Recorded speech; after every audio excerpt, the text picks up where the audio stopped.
Hello, everybody, and welcome back to your next series. Just a couple of reminders before we go into it. Firstly, this is not to replace your health practitioner's advice. Always consult with your health advisor before starting any exercises. And next, please remember that it's not a certified course. It is a self-help to reach as many people as we can, with the world being in the state it is in the moment, to help to release stress, anxiety, depression, and any other psychosomatic disorders. If, however, you do get to a space where you feel that you'd like to teach this, please check in the description below. There's all the details of how you can register to become a teacher. Also in the description below, we're going to pop a couple of extra movies on the subject that you may be interested in having a look at. And you'll also find our email address. There you can also register for the course. You'll see our website there also, and the website has our shop on with a lot of our products on, so maybe pop on and have a look at that. And lastly, everyone that knows me very well knows that I don't need to be liked, but I do ask for like, subscribe, join, and share. If this is to get to as many people as possible, we need you to do this. And so it's not for me, but for all the people that are in dire need. This could save a life. So have a think about that and enjoy the next series.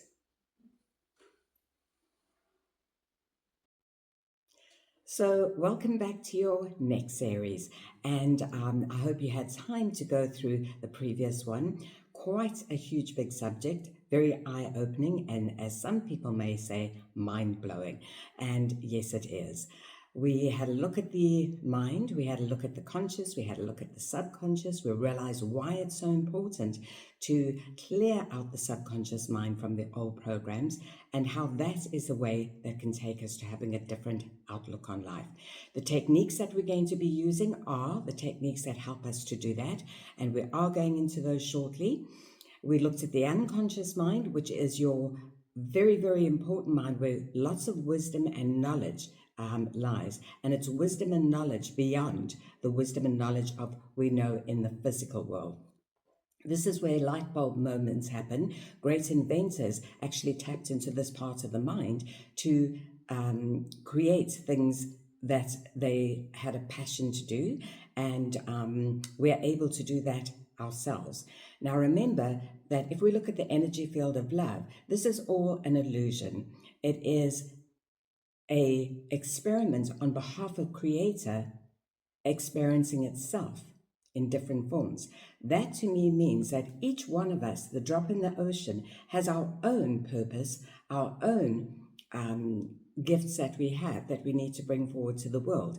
And the only way that we can get to those gifts is to tap into the unconscious, where those ideas, inspirations, and encouragements lie, that takes us to, this is what I want to do. And when we're doing what we love and loving what we do, we're doing it with passion. So if we're doing something with passion, we will always do well. So I think it's very important that we understand all of this. We want to have a look also at the positive mind, the negative mind, and the neutral mind. The positive mind is your get up and go mind. It's your let's give this a try, let's try this. It gives you inspiration, and it can also misbehave a little bit. If you're over positive, it can go into daydreaming. The negative mind, people think is not such a good mind, but it is very important. They're thinking of negative thoughts. The negative mind is your protective mind. It is the mind that says, don't go there. And later on, you find out that something unfavorable happened in that area that could have led to something uncomfortable happening. And you're very glad that you didn't go there. Then we have the neutral mind. This is the state of mind that we want to try and come into. Now, a lot of people think that that must be very boring. When my teacher said the neutral mind, I was like, that must be boring. It's actually the contented mind, where you're contented regardless of what's going on around you, when you don't need anything outside yourself anymore. We've been programmed that we're a physical person in the physical world. We need to be looking outward to make ourselves happy, and that is the bigger house, the bigger car, the better partner, all the things that are physical. The inner journey and turning within, happiness, contentment, and all of that is the inner journey. It is emotions. We cannot receive it from the outside. We may receive all those things, but we'll find that there's still something missing once we receive them, and that is connection with the soul, going back to tapping into that area.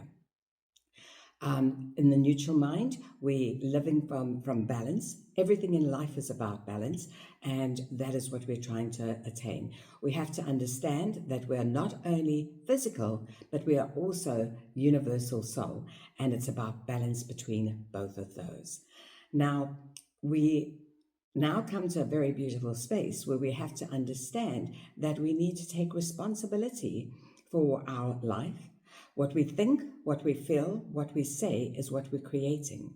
We're creating from old programs and from a lot of negative information that came in. Also, information, like we said, the superstitions and old housewives' tales that we now realize are not actually true. But those are still programmed in our mind and are running the programs of our mind. So we now have to take responsibility of cleansing out the programs of the mind, doing the practice, and we're going to go through those techniques, and also creating a new outlook to life. We have to understand that there's certain things that we have to do. We've got to be very careful of what we're letting into our minds and what we're not letting into our minds. If you think about it, it comes down to a lot of things. The books that you're reading, are they uplifting or are they of fear? It's the songs that we're singing, the repetition of words that we're singing over and over again. Now, the repetition of words could be coming from a negative space. If you're going through a breakup and it's a sad song and all that kind of thing, these are the things that we're re-imprinting. So we want to be listening to uplifting music. For argument's sake, A Hero Lies Within. There can be miracles when you believe. And all those beautiful words, the more we're singing that, the more we are feeding our own mind. There are also things like movies that we're watching. As we said, if they're very fearful, they're creating feelings and thoughts which are being imprinted on the subconscious mind. We said that we get a reaction when we're watching a movie. So these are the things that we want to be careful of.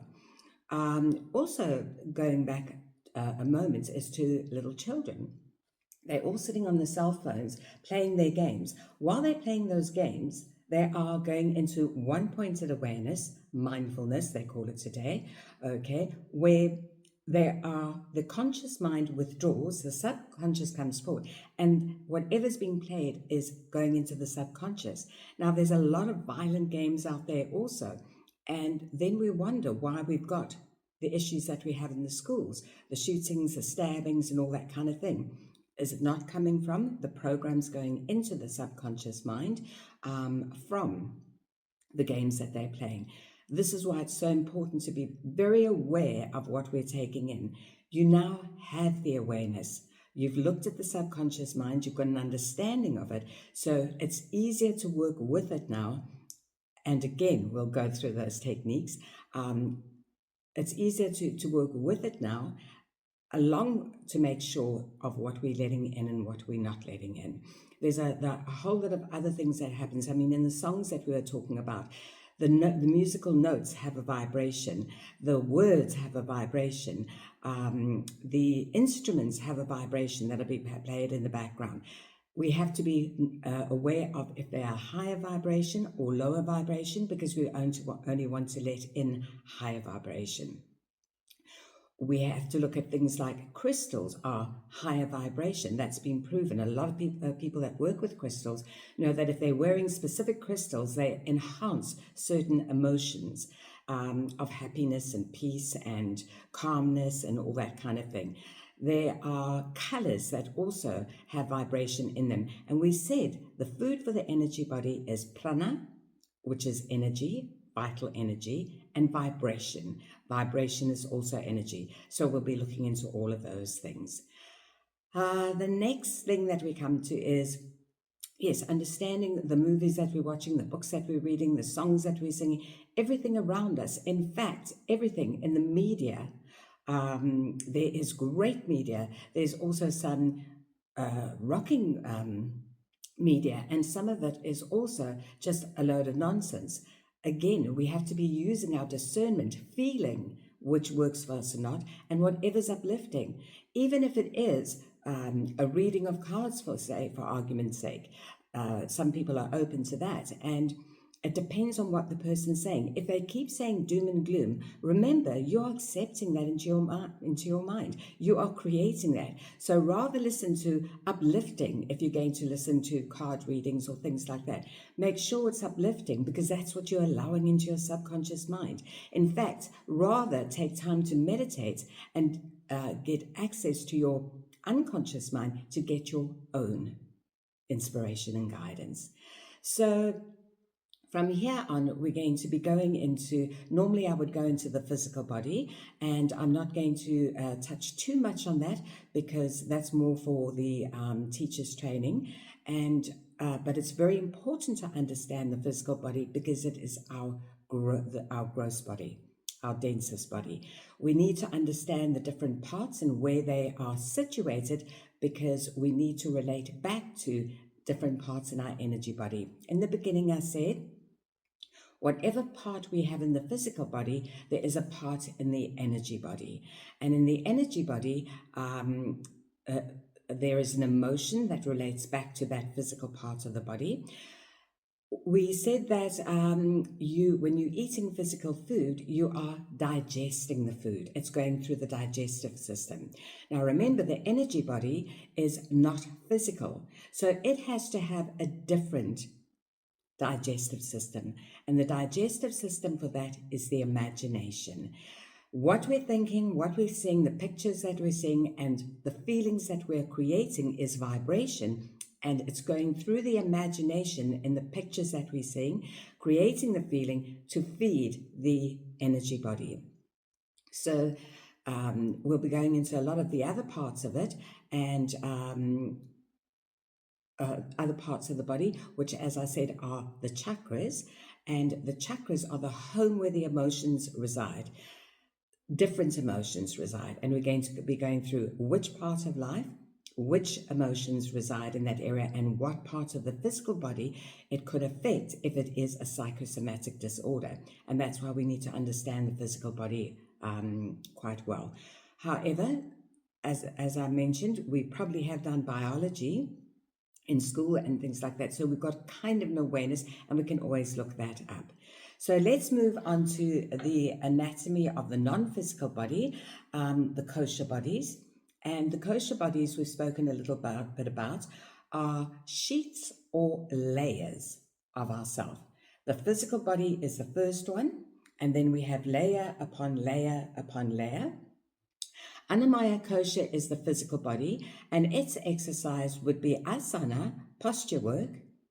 So, because it's physical in form, it needs exercise, physical exercise. Then you have pranamaya kosha, which is your energy body. This is where your emotions reside, and prana is the food for that. Extra intake of vital energy, and that is done through pranayama, breath extension work. Then we have Anamaya Kosha, which is the mental body. And your mental body is where your thoughts and obsessions to be mastered reside. So its work would be, yes, also breath work, because the rate and rhythm of the breath, the mind and the emotions follow the rate and rhythm of the breath. So we have to calm it down. It would also be meditation, because it's not physical. It cannot pick up a weight or do anything like that. And so meditation is a very big part of that. Then you move to Vijnanamaya Kosha, which is the intellectual body. That is where our intelligence and wisdom resides, where we want to tap into higher truths. We want to tap into universal intelligence, beyond the intelligence of what we've been given on the planet, that we are physical world, physical body, and that's all there is. That is limited intelligence. We want to tap into higher states of wisdom and knowledge, where we can receive actual information. And then we have, give me a moment. Okay, and then there is Andamaya Kosha, which is the divine body. That is your soul. That is your infinite part of who you are. We said we've got finite and we have infinite parts. That is the body that belongs to the bigger picture, the drop in the ocean, your specific experiment on behalf of Creator. Now, the soul body is your guidance. It knows you, it has been with you. We can hang with a lot of people, chat to a lot of people, and there are different times that we're hanging with different people, not the same people all the time. But we are always with self. So we know from every experience of being with different people and what we're taking in from them, our soul has experienced all those different occasions and knows what we need. And that is why we've got to take the inner journey, tap into our soul to get our truth for ourselves and also our purpose. So, integration on all of these levels is very, very important from one to the next, and getting them working in harmony with each other, talking to each other in harmony. We know that if we have a thought, don't go to that party. Somebody invites you to a party and you get a thought or a feeling, don't go to that party. But then your mind hops into place and it'll say, but if I don't go, they won't like me. So you go to the party and it doesn't turn out to be the best occasion. All right. You had a feel, your soul was talking to you, your mind hopped into the way, saying from the program side they won't like you. You followed that to realize that you should have listened to your soul. So these are the parts of us that we want to strengthen to get our guidance from within. We cannot live fully in the world without living both of who we are, our physical self and our infinite self, working in harmony with each other. So we'll be going into the next couple of weeks. I have done, the first few videos were very, very long, and that's basically because those kind of stories can't be broken up into fragments. It has to be heard in one sitting. So from here on, what we'll be doing is we'll be going into 15 to 20 minute sessions, because I know everybody has obligations. They have certain things that they've got to be doing. So we're going to keep them short, but they'll be very informative. We'll go into the chakras, as I said, and that is the different emotions residing in the different parts of us, where they're held. We'll be going after that into the techniques that we can use on a daily basis, and then we'll put it all together, and I'll start doing some of those sessions with you where we can do them on a daily basis to help heal the mind. So thank you very much for joining us, and have a beautiful week ahead, and we'll see you next week.